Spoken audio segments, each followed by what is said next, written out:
भगवान आदिनाथ की आराधना की श्रृंखला में अनेकों भक्तामर किए गए। इस श्रृंखला में एक बार पुनः आयोजित आदि तीर्थंकर 1008 श्री आदिनाथ भगवान की 1008 विशापहार स्रोत महामंडल विधान के माध्यम से सर्व रोग शोक दरिद्र निवारक अद्वितीय महा आराधना परम पूज्य जिन धर्म प्रभाविका वात्सल्य मूर्ति आर्य का 105 श्री सृष्टि भूषण माता जी की मंगल प्रेरणा एवं आशीर्वाद व मंगल सानिध्य में आयोजित 1008 विधान की श्रृंखला में 1 दिवसीय, 11 दिवसीय या 108 दिवसीय विधान अपनी ओर से करा कर कीजिए प्रतिशत पुण्य का अर्जन। 1 दिवसीय विधान राशि मात्र 3100 रूपए, 11 दिवसीय 11,000 रूपए, 108 दिवसीय 1,11,000 रूपए। अपनी ओर से विधान करवाने का पुण्यार्जन करवाने वाले सौभाग्यशाली परिवारों को आयोजन समिति के द्वारा विधान में शुद्ध किए गए कलश प्रतीक चिन्ह स्वरूप भेंट किए जाएंगे। ऐसे पुण्य के कार्य में आप भी सहयोग कर अपने पुण्यों का उदय करें। एक परिवार हेतु या एक माह हेतु दान देकर संरक्षक बनने का अवसर प्राप्त करें। देर न करें, आज ही संपर्क करें ऐसे पुण्यशाली कार्यों में सहयोग करने हेतु 9376571002 9376571003।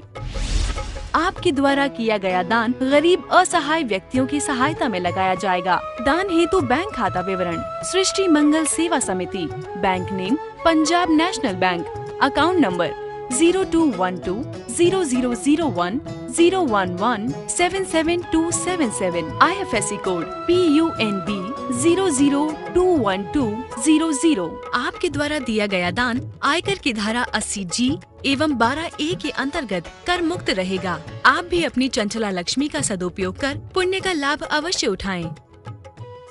चातुर्मास 2023 के मुख्य कलश प्राप्त करता श्रीमान सुरेश जैन, TMU कुलाधिपति, श्री अनिल जैन, श्रीमती शशि जैन, अंकित जैन, श्रीमती प्रियंका जैन, बच्चे वियान, सानवी, चीना जैन, तुषार, कृष, मुरादाबाद, उत्तर प्रदेश।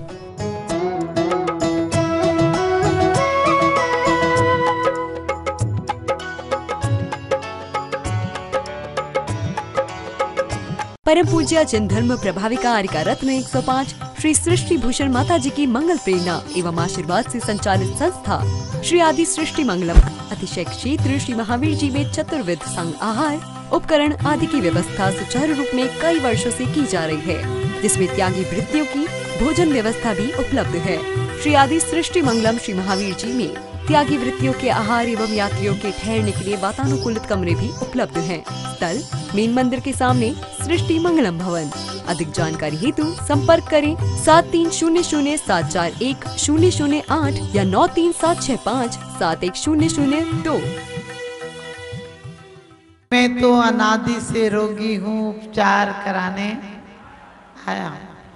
तुम समुज्जलता पाने को प्रभु अर्घ बना कर लाया।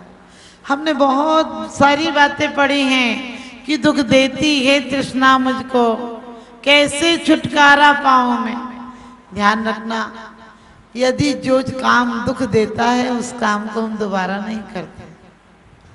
और वही संसार का चक्र, सबके ऐब हमें दिखाई देते हैं, अपना ऐब दिखाई नहीं देता। अपने ऐब हुनर नजर आते हैं और दूसरों के हुनर भी ऐब नजर आते हैं। क्योंकि जिसे दूसरों का दुख दिखाई देता है, जिसे दूसरों का दुख दिखाई देता है, उसे जमाना बधाई देता है। और आपसे कोई कुछ बुरा कहे तो कह दो कि हमें ऊंचा सुनाई देता है। क्योंकि भावना से पाषाण भगवान बन जाता है, भावना से पाषाण भगवान बन जाता है, और भावना गिर जाए तो शैतान बन जाता है। अभी तक तुमने पत्थरों की तरह भगवानों को पूजा, यदि श्रद्धा हो अंदर में तो पत्थर भी भगवान बन जाता है, पत्थर भी भगवान बन जाता है। क्योंकि हमारी आस्था जिससे होती है, जिससे प्रेम होता है, वो परमात्मा नजर आता है। ये बात अलग है कि इंसानों से प्रेम होता है, और इंसान सबके अंदर स्वार्थ है। अभी आप किसी से कुछ कहो तो लोग एक दूसरे को देखेंगे, इसमें गलती है, किसी को माता जी बोल रहे होंगे, लेकिन अपने आप को देखो कि हमारे अंदर कितनी गलतियां हैं। हम गलतियों को पुष्टि भी करते हैं। हम रोज पढ़ते हैं कि तृष्णा नागिन है, आग है, लेकिन उसी का काम करते हैं। यदि 10 तोला है तो 10 तोला तुम पहन नहीं पाओगी। कौन पहन के 1 तोला पहन लो तो तुम्हारी धड़कन बढ़ जाती है, क्योंकि चैन बेचैन कर देती है। चैन बेचैन कर देती है। अमीरों की बस्ती में जाती है तो भी धड़कता है कलेजा कि कोई देख ले कि मैं पड़ी हूं, बाहर निकालो इसे, अंदर क्या डाले हो। और यदि चोरों की बस्ती में जाती है तो भी दिल धड़कता है कि अंदर करो, बाहर क्यों निकाले हो। आप समझ गए। चैन बेचैन करती है, जब तक बनती नहीं तब तक बेचैन करती है, और बन जाए तो रखने की चिंता बेचैन करती है, और चली जाए तो फिर अमन चैन सब कुछ छीन के जाता है। था तो सुख नहीं पाया, था थी माने हम पर चैन थी या सोना था, तब हमने चैन नहीं पाया। आज चली गई तो बहुत बेचैन कर रही है, क्योंकि जब तलक तलब थी मुझको, जब तक तलब थी मुझको, मुझे चाहत थी, जब तक तलब थी मुझको तब तक वो मुझसे दूर थी। आज मुझे नफरत हुई तो वो आने को बेकरार है। ध्यान रखना, आज जिस दिन हम सोचेंगे कि अब नहीं चाहिए, बहुत है, और आप सोचेंगे कि ऐसा कैसे सोच लें घर में रहते हुए। अरे मैं कहती हूँ आज भी यदि सुख शांति चाहिए तो हमें अपनी इच्छाओं को सीमाओं में बांधे रखना होगा, वरना ये इच्छाएं हमें दास बना देंगे। जिनको कुछ नहीं चाहिए वो सहन के साए, और जिनको कुछ भी चाहिए वो इच्छा के दास। ध्यान रखना, हम लोग हमेशा एक दूसरे को कहते तुम्हें ये चाहिए, तुम्हें ये चाहिए। हम जिस दिन चाहना बंद कर देंगे उस दिन सुखों की बरसात हम पर हो जाएगी। सिकंदर यूनान से आया तो लोगों ने उससे कहा कि तुम सब लाओगे लूट कर, बहुत लूटा है तुमने। जिंदगी भर हम लूट के अलावा क्या करते हैं? दूसरों को लूटते हैं, फिर खुद को लूटते हैं, अपने आप को ज्यादा लूटते हैं। जो समझते स्वयं को सबसे बड़े हैं, बेधर्म से बहुत दूर अभी खड़े हैं। व्यक्तित्व को हमको मद को मिटा दे, तू भी सको सहज में प्रभु से मिला दे। देखो नदी स्वयं को जब गए मिटाती, खोती अमित सागर रूप पाती। कहते हैं हम व्यक्तित्व को, अहम को, मद को, इनको मिटा दें। हम मंदिर में क्या रोज कहते हैं कि ये काम दुख देता है, क्रोध दुख देता है, मोह दुख देता है, ये तृष्णा दुख देती है। भगवान शुभ फल से ही जीवन शुभ बनता। अरे कब कमाओगे तुम शुभ? हमने बार बार पूजा में पढ़ा कि भगवान क्या चाहिए, हमें शुभ फल चाहिए, लेकिन हमें शुभ फल भी ऐसा नहीं चाहिए जो भोगों को बढ़ा दे। हमें तो वो पुण्य फलारिहंता, एक पुण्य का फल मिल जाए, अरिहंत पद मिल जाए, और कुछ नहीं चाहिए। क्यों? क्योंकि वो पद एक बार, बड़ी अच्छी बात कही है, दानम पूजा शीलम उपवासम बहुपियम्पि कवणम्पि सम्मजुदा मोक्ष सुम सम बिना दिए संसार। कहते हैं दान और पूजा शील उपवास जितने भी हैं सम्यक के साथ हो तो सुख देते हैं। यानी दान पूजा शील उपवास सम्यक के साथ हो तो स्वर्ग के सुख भी देते हैं, मोक्ष के सुख भी देते हैं, और सम्यक के बिना हो तो संसार के सुख थोड़े बहुत भले मिल जाएं, लेकिन संसार दीर्घ संसार कर देते। द्रौपदी के जीव ने क्या किया था? 3 भव तक विवाह नहीं हुआ, और निदान कर लिया कि ऐसा सुंदर रूप पाऊं, और सुंदर रूप तो मिल गया क्या द्रौपदी के जीवन में शांति रही? विवाह के समय भी लड़ाई हुई, बाद में जंगल चली गई और जंगल से आई तो भी सच पूछो हमें उनका, हमें हर राजाओं का बाहर का वैभव देख के लगता बहुत सुखी थे। आप सोच कर देखना हमारे राजा रानियों की क्या हालत थी। जब तक थे तो रोज खतरा था कि ना जाने कोई चढ़ाई ना कर दे, और चढ़ाई कर दे राजा मर जाए तो रानियों को क्या सुख था। बेचारी जल के मरे, ना मरे तो बस से बदतर सलूक किया जाता था। अरे हम जैन सिद्धांत मानने वाले, हम क्यों सोचते हैं कि वो अभागन है? क्या अभागन है? कोई अभागन होता है क्या? अपने कर्मों से जी मर जाता है। अपनी आयु कर्म समाप्त हो जाए तो जी मर जाता है। उसके लिए हम लोग जैसे सिद्धांत जानने वाले ये फालतू के विचार नहीं करना चाहिए। एक राजा की 2 बेटियां थी।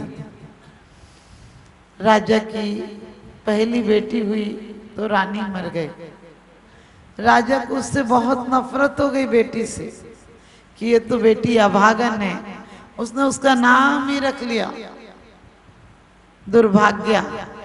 और अब बहुत राजा दुखी रहता था रानी की याद में, लेकिन उस लड़की को देखता तक नहीं, उसके साथ बहुत गलत सलूक करता था। लोगों से कहता था इसे तो भिखारियों की तरह रखो, इसे कुछ राज की सुविधाएं नहीं मिलना चाहिए, इसने मेरी पत्नी को खा लिया। मैं कहती हूँ कभी ऐसे विचार मत करना, क्योंकि आपने चक्रवर्तियों के इतिहास पढ़े होंगे, चक्रवर्तियों की पटरानियों के इतिहास पढ़े होंगे कि जो जंगल में कहीं कहते हैं भिक्षावृत्ति से किसी से मांग कर खाती थी, और जो ज्योतिषी था उसे पता चल गया कि ये भाग्यवान लड़की है, ये किसी चक्रवर्ती सम्राट की पटरानी होगी। आपने पढ़ा होगा सुभौम आदि की पत्नी के बारे में, चक्रवर्तियों की पत्नी के बारे में, कि उन्होंने अपने यहाँ पाल लिया उस लड़की को और बाद में चक्रवर्ती आकर ले गया और मुंह मांगा इनाम दे गया। ऐसे बहुत सारे दृष्टांत थे हमारे यहाँ। तो राजा ने भी उसके बहुत अच्छे से नहीं रखता था, बिल्कुल उसे उल्टे कहता था, ज्यादा सुविधा दोगे तो सूली पे चढ़ा देंगे। लोगों ने समझाया राजा को कि अब कम से कम आप दूसरी शादी कर लीजिए, आप बेटी को भी नहीं प्यार करते हैं और खुद भी खुश नहीं रहते हैं, और राजाओं के लिए क्या कमी है। दूसरी शादी हो गई, उससे भी एक बेटी हुई, और रानी दूसरी रानी भी सुंदर थी, उसका नाम उसने भाग्या रखा। पहली का दुर्भाग्य रखा और दूसरी का भाग्य रखा।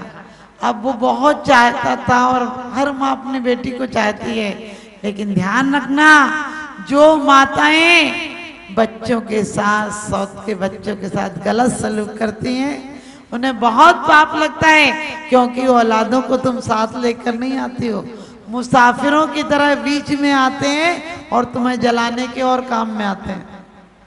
ध्यान रखना, तुम्हारी औलादें ही तुम्हारी आग लगाएंगी, पड़ोसी नहीं आएगा। पड़ोसी तो जब आएगा जब औलादें नहीं होंगी।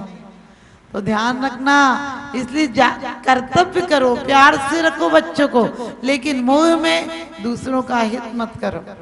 वो भी बहुत गलत सोचती थी रानी, बहुत दुख देती थी और अपनी बेटी को पलक पावड़े रखती थी, बहुत अच्छे से रखती थी। थोड़ी बेटी बड़ी हुई तो रानी कहने लगी ये दुर्भाग्य की शादी कर दो, कब तक इसका बोझ ढोएंगे। और राजा भी बहुत चिढ़ता था, उसने भर भी ऐसा रखा था कि बस उसके बारे में राजा हमेशा गलत सोचता था। राजा ने सेवकों को आदेश दिया कि जाओ कोई अंधे काने लूले लंगड़ा जैसा मिले वही ले आओ, और भिखारी मिले तो भिखारी ले आना, इसको अपने कर्मों का फल भोगने दो। कहते हैं उसको वैसे ही ढूंढ कर एक भिखारी को लाया गया, और वो भिखारी बहुत गरीब था, उसकी अकेली माँ थी, घर में झोंपड़े में रहता था, कई दिन से खाना नहीं बनाता। और लोगों ने कहा कि इस भिखारी को हम राजघराने का जमाई बनाएंगे। तो माँ तो विश्वास नहीं हुआ, लोगों ने कहा हम सच में राज परिवार से आए हैं, आप भेजो बेटे को। और शादी हो गई। अब घर में इतनी गरीबी कि समझो खाने के लाले पड़े हुए। दहेज में राजा ने कुछ नहीं दिया, लेकिन लड़की बहुत समझदार थी, क्योंकि कहते कन्या है धन धूप सा, तपना जिसका काम, और सुबह पिता के गांव है, शाम पति के ठाम। और कन्या घर बना देती है, बेटा से बेटी भली, जो कुलवंती होए, नाम कमावे माई बाप को देश बड़ाई हो। और वो घर में आई, जैसे तैसे कई दिन भूखे, एक दिन माँ से सास से कहने लगी कि ऐसे घर कब तक चलेगा, मैं कुछ काम करके लाऊंगी। और कुछ नहीं होगा तो अपने जो एक आध जेवर उस पर था उसे बेच कर आई और आम के फल खरीद लाई और आम की दुकान लगा के थोड़ी सी डलिया में रख कर बैठ गई और रोज भगवान से प्रार्थना करती कि भगवान इतना देना कि मैं भी भूखी नहीं रहूं और कोई संत कोई गरीब आए तो उसे भी दो चीज दे सको। और कहते हैं कि देवताओं के आसन डोल गए और देवता कहते हैं कोई रूप बना कर आया देवी और देवता का, और बूढ़ा बुढ़िया बनकर आए और कहने लगे बेटा हमने तो इस सीजन में आम ही नहीं खाए, तुम आम दे दोगी क्या? वो बोली हाँ आज मेरे सारे आम बिक गए हैं, सिर्फ 2 आम पड़े हैं, आप लोग दोनों ले लीजिए। और उसने बड़े प्यार से आम खिलाए, पानी पिलाया और अपनी जो फट्टी रखती थी उस पर कहा कि बाबा आप लेट जाओ थक गए होंगे। और वो तो देवता थे और उसने कहा कि बेटा हम पे तो कुछ नहीं है, हम पे थोड़ा सी मिट्टी है, अपने घर पर ले जाना, तुम यही रख लो। और उसने सोचा बड़ों का आशीर्वाद है, आकर मिट्टी घर में डाल दी और खाना बना के सास को खिलाया, पति को खिलाया और आराम से सो गई। सुबह देखा तो घर क्या, वो तो महल हो गया था, वो तो बहुत सुंदर महल हो गया और जगह जगह बढ़िया पलंग लगे, सोने के बर्तन रखे, वो तो फूली नहीं समाई। सास कहने लगी मैं पहले से कहती थी कि मेरी बहू तो भले दुर्भाग्य कहा हो माँ बाप ने, लेकिन मेरे घर में तो साक्षात लक्ष्मी आई है, जिस दिन से आई है उस दिन से प्यार और अपनत्व से रह रही है।